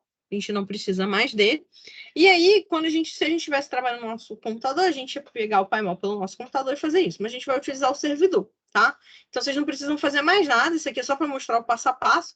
Lá no servidor vai ter uma pasta com esses valores para a gente, tá? Então, vamos lá. Vamos acessar o servidor. Eu vou abrir aqui o meu... meu Linux aqui, né? Vocês vão ter o de vocês. Normalmente, vocês vão utilizar o Putin, né? Eu vou usar o Putin. Eu vou utilizar aqui o meu Linux, né? Dentro do meu Windows. Então, eu vou fazer o acesso ao servidor. Acho que eu posso aumentar um pouquinho mais aqui, para ficar um pouco maior. Aqui. Luciana, Oi. só uma dúvida, é porque eu tô usando o PyMol 2.0, na realidade. Isso. E aí, quando eu vou exportar a molécula, ele pergunta algumas coisas a mais que eu não sei se é relevante. Como, por exemplo, o estado, se é -1, que é o atual, ou 0, todos os estados, ou 1. Aí Deixa eu abrir aqui. Eu também nunca... Eu sinceramente, é bom você me perguntar, porque às vezes eu também não lembro, assim, de cabeça, não. Deixa eu abrir uma coisa aqui. E aí a gente faz junto. Beleza. Deixa eu ver aqui. Receptor. File, né? E aqui é diferente, né? Export molecule. Uhum. Isso. Beleza. Deixa eu ver. É porque esse PyMol, às vezes, ele abre tão pequenininho as coisas, é um saco. Deixa eu ver se tá... Não dá, Não, né? mas dá pra ver. Dá pra ver, né? Então, Uhum. aqui tem Enable, né? Aí você vem aqui nessa caixinha, aí você Isso, eu escolhe. selecionei. Receptor. Isso. Aí o current state pode deixar -1. -1, tá. Isso. Que aí ele vai pegar esse mesmo que você escolheu. E aí dá o save, aí vai abrir a caixa aqui para você escolher. É isso mesmo, -1. Ah, tá, mas não tem que escolher mais nada desses PDB Não. options ou multifile. Só aqui você tem que ter cuidado, né? Porque ele vai te dar PDBX direto. Aí você escolhe PDB, Ok, tá? Aí você coloca beleza. receptor, ligante, aí salva, depois abre de novo pro ligante. Tá bom? Demorou, obrigado. Beleza. Mas a gente, assim, o salvar é só para a gente ter o feeling de como que a gente faz, tá? Mas a gente vai utilizar o que está lá no servidor, que já está upado para vocês, Entendi. tá bom? Uhum. Bom, então a gente vai fazer o acesso. Deixa eu ver, tá certo? Vamos fazer o acesso ao servidor, o SSH, né? Foi. Ai, gente. Peraí. Agora foi. Aí a gente utiliza a senha. Tax Carrara, né? A senha. As senhas, às vezes. E aí a gente vai na pasta com o nome de vocês, né? O meu é L Santos, mas vocês utilizam a pasta de vocês. Vou tirar, só remover essa pasta aqui. E aí a pasta de vocês vai ter mais coisas. O meu só vai ter do Modeler, né? Então, acessa a pasta, a gente já está na pasta, a gente vai criar uma pasta chamada Docking Prática. A gente vai acessar essa pasta, Docking Prática. Ela não vai ter nada nela. E aí a gente vai copiar o que a gente tem lá dentro da pasta que está lá no servidor, né? Na pasta treinamento. Então, a gente vai fazer essa cópia aqui, vou dar um Ctrl+C. Vou copiar para cá. Tá? Então, cp/home/treinamento /novo docking, né? Novo _docking _prática /asterisco ponto. Então, ele vai salvar tudo que tem lá nessa pasta novo docking para a nossa pasta. Deu Enter. Gente, espera aí, tem um problema aqui. Tá errado aqui no nosso... Tem que colocar um -R aqui, tá? Senão não vem a pasta tarefa. Tá errado aqui no tutorial. É cp espaço, né? Espaço -R, né? Vou colocar aqui de novo. Então, vocês têm que fazer cp espaço -R espaço, porque senão não vai fazer a cópia da pasta tarefa, tá? A gente precisa da pasta tarefa para vocês fazerem a tarefa depois. Tá? Então, só colocar o "-r" ali, depois eu vou modificar ali no tutorial. Bom, copiei, vocês dando um ls, então a gente vai ter 3 arquivos ali, né? config.txt, ligante.pdb e receptor.pdb. Ligante.pdb foi o que a gente fez, receptor.pdb foi o que a gente fez. O config.txt é o que a gente tem do Vina. Eu vou mostrar para vocês mais adiante. Professora, Oi. o que tem que colocar antes? Estou um pouquinho atrasado do CP. Ah, é CP-R. Deixa eu copiar e colocar aqui, ó. Ah, tá, obrigado. Aqui no chat também. É CP-R /home treinamento, blá, blá, blá, blá, tá? Tá, É porque obrigado. o "-R", ele copia a pasta que está lá dentro também, porque senão a gente não copia o tarefa. Aí depois, quando você for fazer a tarefa, que pasta de tarefa é esse? Mas já está lá na sua pasta. Bom, então, ó, gente, a gente tem o ligante e o receptor, mas a gente precisa preparar eles no formato que o Vina vai ler. O Vina, ele não lê PDB, ele lê PDB-QT. É igual o PDB, só que ele tem carga no final, tá? Então, para ele precisa desses valores de carga que a gente não tem no PDB. Então, a gente precisa transformar o nosso PDB em PDB-QT. Para isso, a gente vai utilizar o que o Autodoc, né? Que o Autodoc e o Autodoc Vina, eles são do mesmo grupo de pesquisa, tá? Eles são programas diferentes, eles não são iguais, mas eles são do mesmo grupo de pesquisa, então eles têm formatos parecidos. Então a gente precisa preparar. Então a gente utiliza o suíte que eles mandam para a gente para preparar esses programas, tá? No servidor, a gente isso já tem instalado e a gente fez uns alias para a gente não precisar digitar tudo, tá? Então vocês só vão pegar essa linha de comando aqui, que é o Python SH. Vou fazer isso aqui, porque isso aqui acaba isso aqui para cima, vou aumentar isso aqui. Então, ó, Python SH, isso aqui não precisa, né? O símbolo de dólar não precisa, tá? Só para mostrar que a gente está aqui. Ah, então a gente vai pegar a partir daqui. Python SH, e aí a gente tem o caminho do MGL Scripts, que é o scripts que a gente utiliza para fazer essa preparação. Prepare receptor 4.py, tá? -R e -R receptor.pdb. O que é esse Python SH, né? A gente fala bastante de Python. Python é a linguagem, obviamente, então se escreve scripts em Python, mas normalmente a gente só digita Python.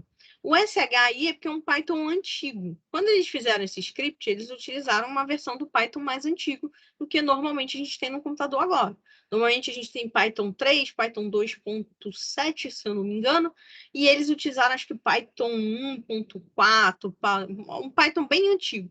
Então, não se traduz, tá? Então, tem coisas diferentes entre os Pythons. Então, para a gente rodar esse script deles, a gente precisa de um Python antigo que eles dão junto com o Python deles, tá? Então, a gente precisa utilizar esse Python SH, tá? Que tá lá na pasta deles.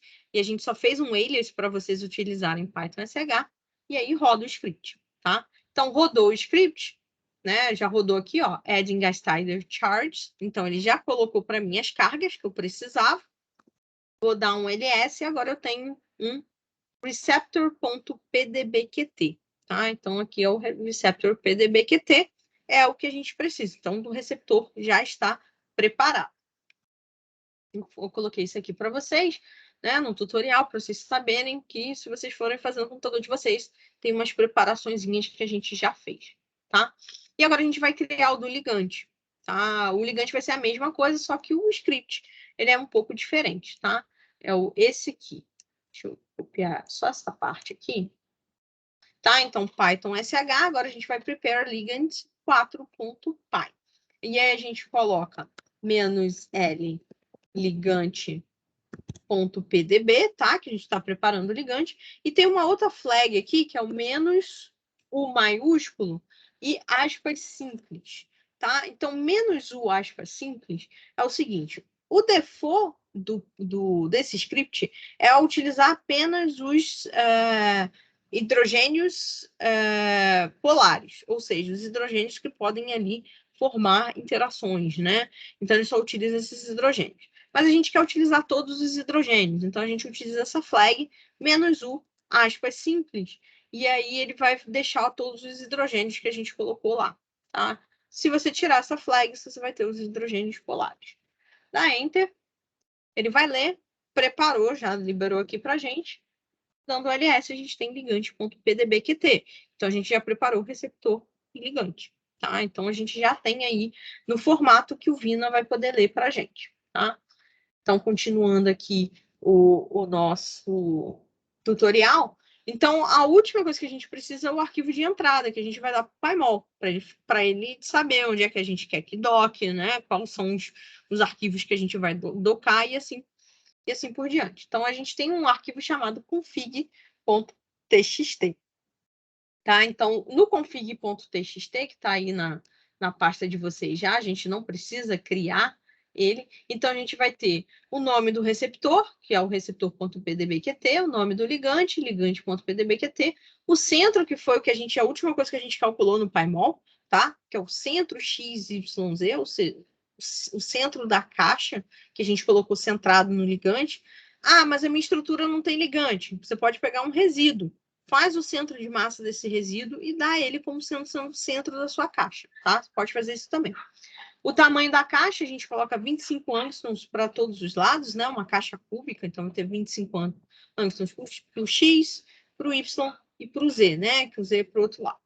Ah, então, a saída, né? A saída vai ser docker ligante, esse vai ser o nome, eu posso colocar qualquer outra coisa. Um log para a gente saber o que aconteceu. E o número de modos, ou seja, quantas poses ele vai dar para a gente. No caso, 10 vai ser o que a gente está pedindo. Pode ser que venha menos, tá? Porque tem uma limitação de energia. Se 10 conseguiram bater aquela energia que a gente tem em limitação, ele coloca 10. Se só 3 conseguirem, ele vai colocar só 3, tá? Então, aqui só tem a explicação do que eu estava falando. E a caixa, eu coloquei para vocês aqui, ela vai ficar desse tamanho aqui, tá? Então, centrada aqui no ligante. Então, o ligante está aqui no meio.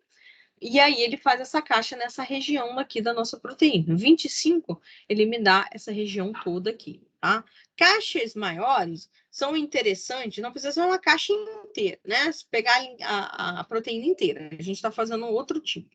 Mas uma caixa que compreenda todo o sítio ativo e dê um pouco mais de sobra, ele faz com que o programa tenha um pouco mais de dificuldade de encontrar o local, tá? Então, você está testando melhor o seu programa.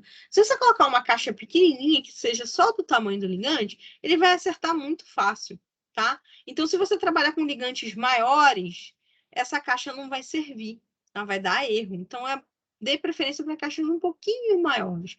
Pega todo o sítio ativo e dá um pouquinho de espaço, tá? Então, o sítio ativo é tudo isso aqui. E aí, eu dei um espacinho a mais para ele, tá? Então, aqui tem outra maneira de ver. E essa é a caixa que a gente vai estar trabalhando, tá? Essa caixa aqui, gente, eu visualizei pelo Paimol, tá? Tem maneiras de fazer essa caixa. Mas aí você precisa instalar alguns plugins e eu resolvi não mostrar isso para vocês. Mas se alguém, né, for trabalhar com isso e querer, eu quero ver como que tá a caixa e tal, eu falo para vocês quais são os plugins que vocês podem estar fazendo essa visualização da caixa. Bom, então, lá na pasta de vocês, né, vocês vão ver que está aqui o config.txt. Vou dar um less, né, que vocês têm mais familiaridade com o less, então tá todo ele ali para a gente, tá? Então, config.txt tá todo ali, tudo aquilo que a gente viu no tutorial já tá aí para vocês, vocês não precisam digitar. Então, agora a gente vai fazer o docking, tá? Então, a gente vai acionar o Vina.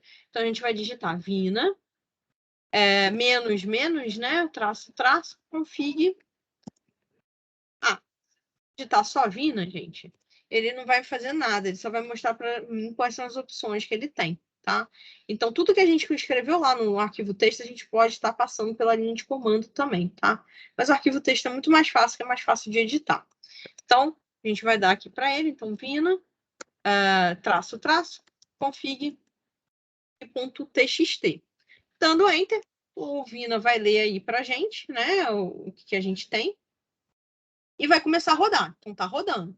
Quando chegar a 100%, ele acabou. Então, ele está ali fazendo todas as suas as orientações e conformações do ligante lá dentro da nossa área, tá avaliando, utilizando ali o algoritmo de busca e a pontuação para dar.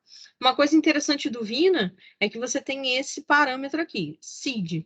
A seed, normalmente, ela cria quando você roda. Então, é uma seed aleatória. Então, a minha seed pode ser diferente da seed de vocês, o que vai dar resultados diferentes.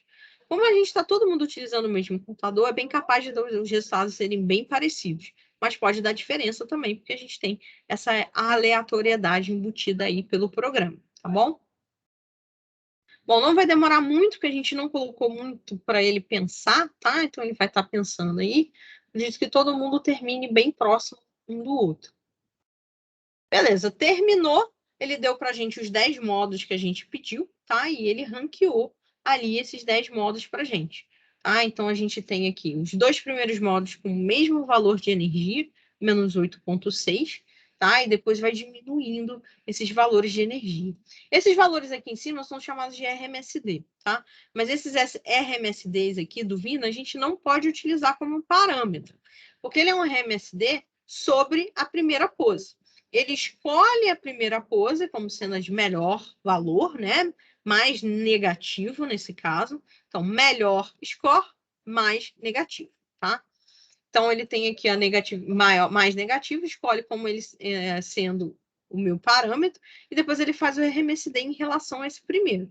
Então, não é um parâmetro que a gente pode utilizar, a não ser para olhar essas outras poses. Então, quer dizer aqui, por exemplo, que do meu primeiro para o meu segundo, eu tenho uma diferença de 1 angstrom aí de RMSD. Então, eles não estão exatamente no mesmo, na mesma conformação, na mesma orientação, tá? Então, a gente daqui já pode ver que a gente tem poses bem diferentes uma das outras, tá?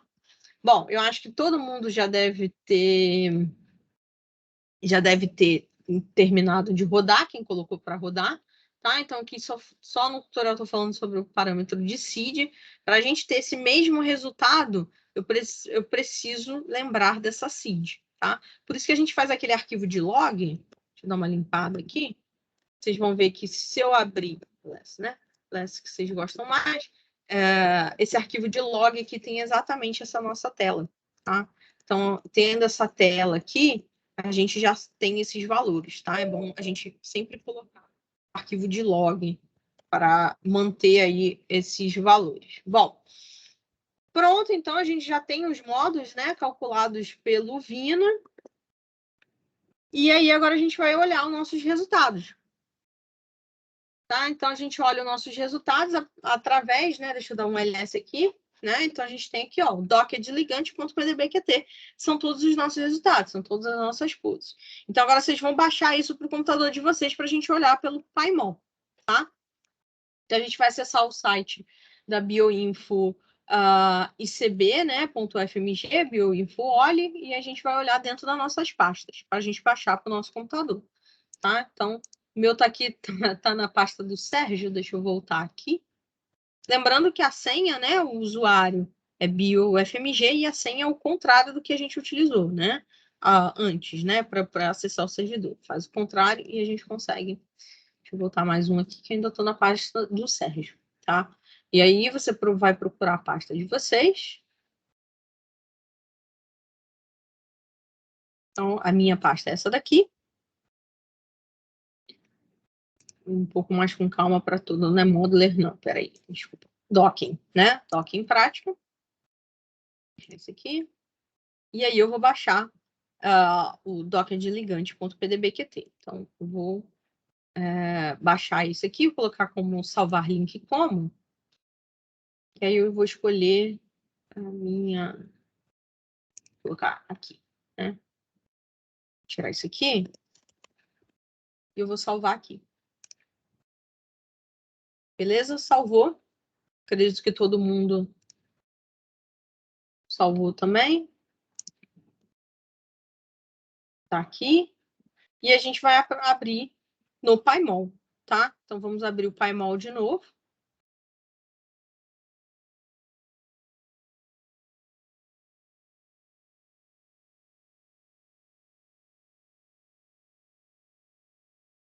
Luciana, Oi. o paimol estava com a molécula anterior, né? O ligante e o receptor anterior. Eu não Isso. fechei ainda. Pode fechar e abrir de novo? Não, pode deixar, pode deixar. E você só abre só esse novo. Ok, abre o novo por cima.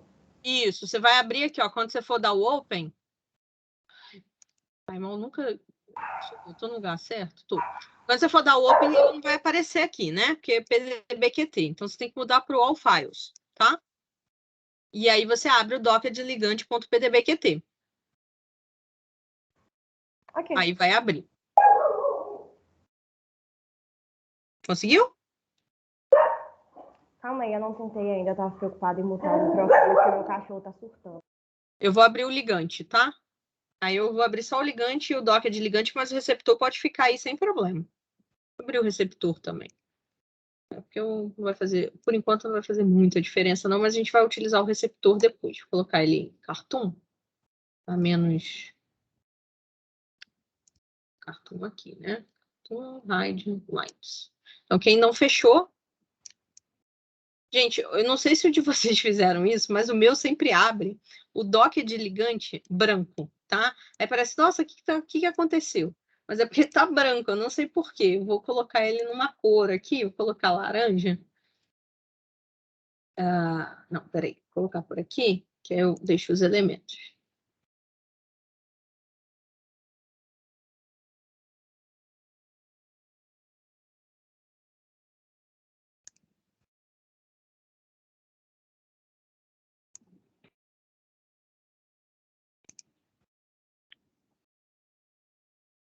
Tá, ele tá. Aí ele abre meio estranho. Eu não sei por que ele tá abrindo dessa maneira. Não sei se o de vocês abriu assim também. Aí eu não consigo colorir ele da forma certa. Só consigo colorir assim. Enfim. Não sei se só o meu de vocês também. Mas não tem problema não. Só pra gente ver. Todo mundo conseguiu? Sim, eu consegui. Você perguntou antes e eu consegui. E o meu abre branco também. Ah, tá. Eu acho que é um problema da versão mesmo. Mas aí você coloca uma cor nele aí pra gente encontrar ele, onde é que ele tá. Acho que é uma questão de versão. Bom, vamos colocar ele em sticks, né? Pra gente dar uma... né? Ver ele mais bonitinho aqui. E aí é o seguinte, gente. Vocês já viram aqui, ó, que tá bem próximo um do outro, né? Olha lá, essa aqui é minha primeira pose, ou seja, é minha pose que tem menor energia, tá? E aí, como que eu faço para ver minhas outras poses? Eu sei que eu tenho 10 poses. Então, aqui embaixo, aqui no cantinho, vocês vão ver que tem uns controles aqui, tá? Então, aqui, ó, tem o stop, tem o play, tem esse aqui para passar. Esses aqui que tem o traço é porque é o último, né? Se você clicar nele, ele vai para o último. Se você clicar nesse outro aqui, você vai para o primeiro, tá? Então, vocês podem passar cada um, tá? Devagarzinho, ou vocês podem dar um play aqui, deixa eu voltar para o primeiro, que aí ele vai passar bem rápido, tá? Então vocês vão ver ali. Mas o interessante aqui é que a gente tem as duas primeiras poses têm o mesmo valor de energia, tá? A gente tem o mesmo valor de energia. E quando você clica, essa aqui é a primeira. Quando você clicar na outra, vocês vão ver que elas estão bem próximas também, tá? Então tá mudando apenas algumas coisinhas aqui, mas o docking aparentemente foi um sucesso, porque a gente tem aqui ele muito próximo do que a gente tinha na nossa estrutura cristalográfica, tá? Então foi um sucesso aí para o nosso docking. Esse é o que eu falo aqui para a gente abrir, tá? É porque esse aqui é o Paimol 2.0, né? Que eu fiz o tutorial. Vocês vão ver que no nosso tutorial deu menos 8.7, tá? E que deu menos 8.6, mas é só questão de computadores diferentes rodando, tá? Então não tem 0.1 aí, não vai fazer tanta diferença, não, tá? Bom, de olho, a gente viu que é um sucesso, tá muito próximo, né? Eles estão bem parecidos aqui. Mas só de olho a gente não diz se realmente é um sucesso. A gente precisa calcular ali o RMSD, tá? Calcular o RMSD e as interações, tá? Vamos primeiro calcular o RMSD, tá? Não vamos fechar o PyMol não, gente, porque senão a gente vai ter que abrir de novo. Deixa só o PyMol minimizado aqui. E a gente volta aqui para o terminal para a gente calcular esse RMSD, tá? Então, para calcular o sucesso, para saber o RMSD, o RMSD tem que ser abaixo de 2, tá? Tendo o RMSD abaixo de 2, a gente tem um sucesso aí nas nossas poses. Tá? Então, voltando aqui para o terminal, igual aqui, a gente vai, em vez de utilizar todos, né, o PDBQT todo aqui, a gente vai criar modos, né, pequenos modos aí. Então, a gente vai utilizar o VinSplit. O VinSplit vai me dar, cada modo vai ter um arquivo, para a gente melhor calcular esse RMSD aí, tá? Então, a gente vai colocar VinSplit, input, socket ligante.pdbqt, tá? Então, o VinSplit vai nos dar os 10 modos aí separados. Tá? A gente dá Enter, e aí, deixa eu dar uma ls aqui, vocês vão ver que agora a gente tem Docker de ligante 01 PDBQT, 02 PDBQT, então ele separou. Mas, ó, o nosso original ainda está aqui, tá, gente? Todos os 10 modos juntos, os 10 modos separados. Bom, separamos, então, os 10 modos, a gente vai fazer calcular o RMSD para o primeiro. Vamos calcular para o primeiro e depois para o segundo, tá? No tutorial só calcula o primeiro, porque a gente teve uma diferença maior ali quando a gente fez o docking. Mas você pode calcular para o primeiro, para o segundo, para o terceiro, até o 10º, tá? Eu aconselho, talvez, olhar na internet como se faz um script de fora aí, né? Faz um loop aí. Eu tinha, mas ele dava uns errinhos aí. Se alguém precisar, depois vocês me falam que eu desenterro ele em algum lugar. Eu tenho um fora aí para fazer isso na linha de comando, bem rapidinho. Bom, então a gente vai copiar, eu vou copiar em partes aqui, porque como está em outra linha, isso aqui vai dar erro, né? Então a gente copia em parte. Então, ó, Python SH, lembrando que a gente tem que usar o Python do Vina, né? Então, Python SH, e eu vou utilizar o script compute RMS between confirmations, tá? Então, eu vou computar ali o RMSD entre elas. Então, a gente dá "-f" aqui, e o "-f" vai ser o nosso ligante original, ligante PDBQT, "-s", que é o nosso ligante aqui, que a gente quer ver a estrutura, o ligante 01, né, o RMSD, PDBQT, tá? Então, a gente vai fazer entre o nosso cristal e entre a nossa conformação. Deixa eu pegar o meu notebook está descarregando. Acaba caindo aí, pronto. Tá, vamos dar Enter. O que ele deu? Espera aí, eu escrevi errado, né? Ligante PDB. O meu deu errado ali, porque eu tinha escrito errado. Bom, ele leu, vai dar um ls, você vai encontrar um arquivo chamado Summary RMS Results. Vou dar um ls aqui, que é o que vocês usam mais. E aí vocês vão ver que o nosso ligante, ele tem um RMSD de 0.6686, ou seja, a distância entre o ligante cristalográfico que a gente tinha na estrutura pelo docking é de 0.6, ou seja, é menor que 2, então um sucesso. Vamos ver o 2 aqui? A gente vai fazer o mesmo comando, só que eu vou trocar de 1 para 2, tá? Calculou, ele vai criar o arquivo, ele vai criar o mesmo arquivo, tá? Ele vai fazer uma linha nova nesse arquivo. Então, quando a gente dá o less, ele está no mesmo arquivo. Aí ele me deu ali um valor de 2.5, tá? Então, foi um valor um pouco mais alto do que eu esperava ali, tá? Então, tem um RMSD diferente ali, porque talvez ele trocou alguma coisa ali que a gente não tá vendo, né? Porque ele tá na mesma cor, a gente não enxergou essa troca aí, mas o RMSD dele foi 2.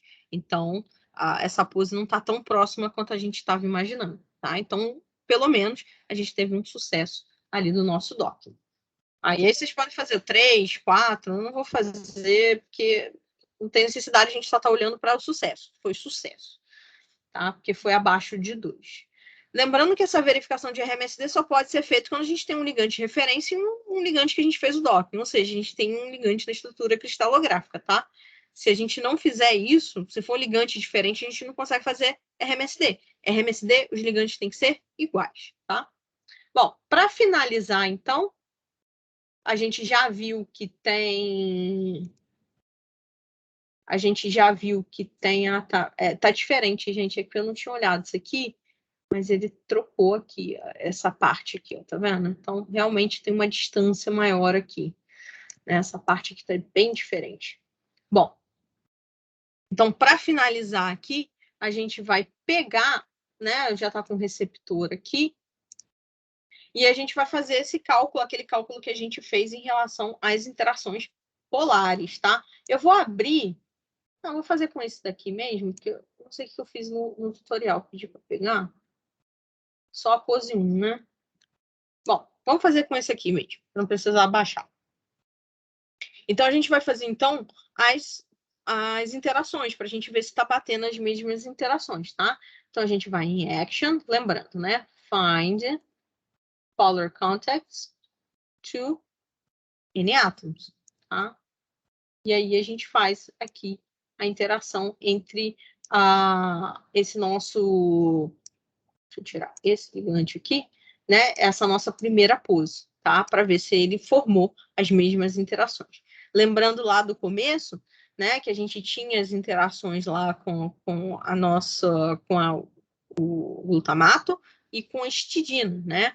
Então, se a gente olhar aqui, ela está na mesma posição, né? Glutamato e da histidina, mas a gente perdeu a interação com a cisteína que estava desse lado aqui, tá? Então, essa pequena mudança que a gente tem aqui nesse anel, ó, tá vendo? Essa diferença aqui que a gente tinha com esse nitrogênio aqui, ela não formou essa interação que a gente tem com a cisteína. Então, a gente perdeu uma interação importante ali. Apesar de estar bem próximo, essa modificação do docking, a gente perdeu uma interação. Então, é essas coisas que a gente tem que avaliar, tá? O docking foi um sucesso em relação à pose, mas interação, a gente perdeu uma interaçãozinha ali, tá bom? Bom, gente, era isso que a gente tem do nosso tutorial, que eu queria mostrar para vocês. Tem uma tarefa que eu passei pro Miguel colocar lá para a gente, tá? Então, depois, se vocês quiserem, se vocês tiverem alguma dúvida, me perguntar. A pasta já está lá, na pasta tarefa, tá bom? Bom, é isso. Alguma dúvida?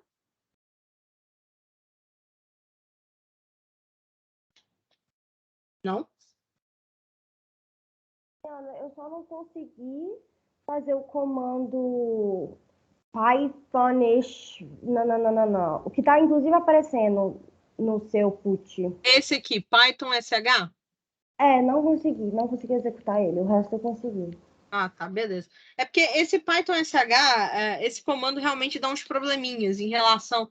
Às vezes você escreve um negócio errado, aí dá erro e tal, mas não é nada interessante, não. É só para mostrar que você tem um RMSD, tá? Mas dá uma olhada para ver se você não colocou... Se você copiou aqui direto, ele meio que só pega a primeira linha. Aí você tem que copiar a primeira linha e a segunda linha, tá? Então, só uma questão mesmo de...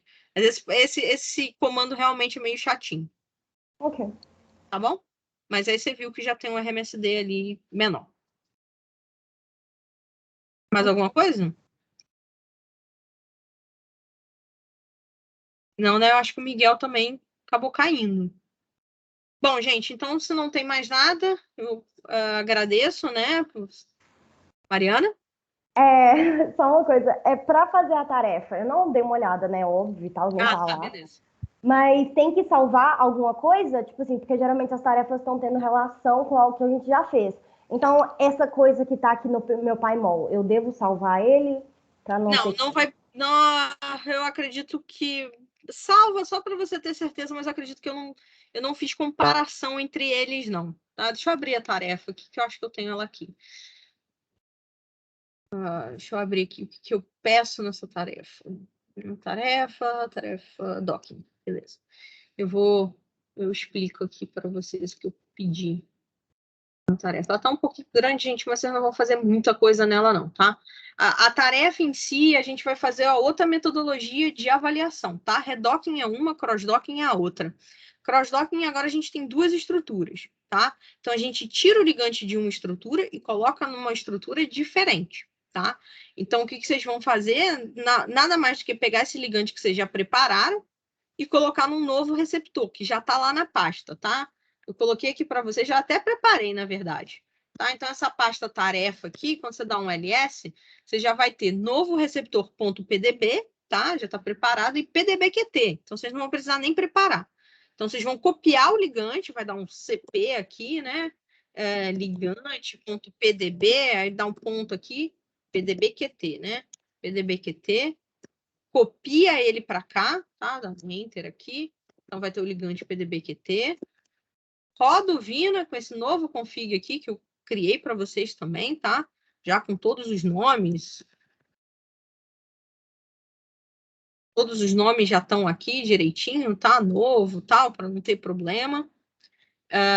Roda isso, aí na tarefa eu só peço para vocês fazerem os mesmos passos, mas vocês não vão olhar para o anterior, não, tá? Vocês só vão fazer roda o docking, ver se o ligante cristalográfico, né, que é o ligante PDB que você tem aí no seu computador já, você já tem ele lá, faz ele com essa nova pose. Olha, roda o RMSD, vê se deu um RMSD diferente, tá? É isso que vocês vão ter que fazer. Mas salva, eu acho que salvar já ajuda, né? Eu até coloco aqui, né, para salvar.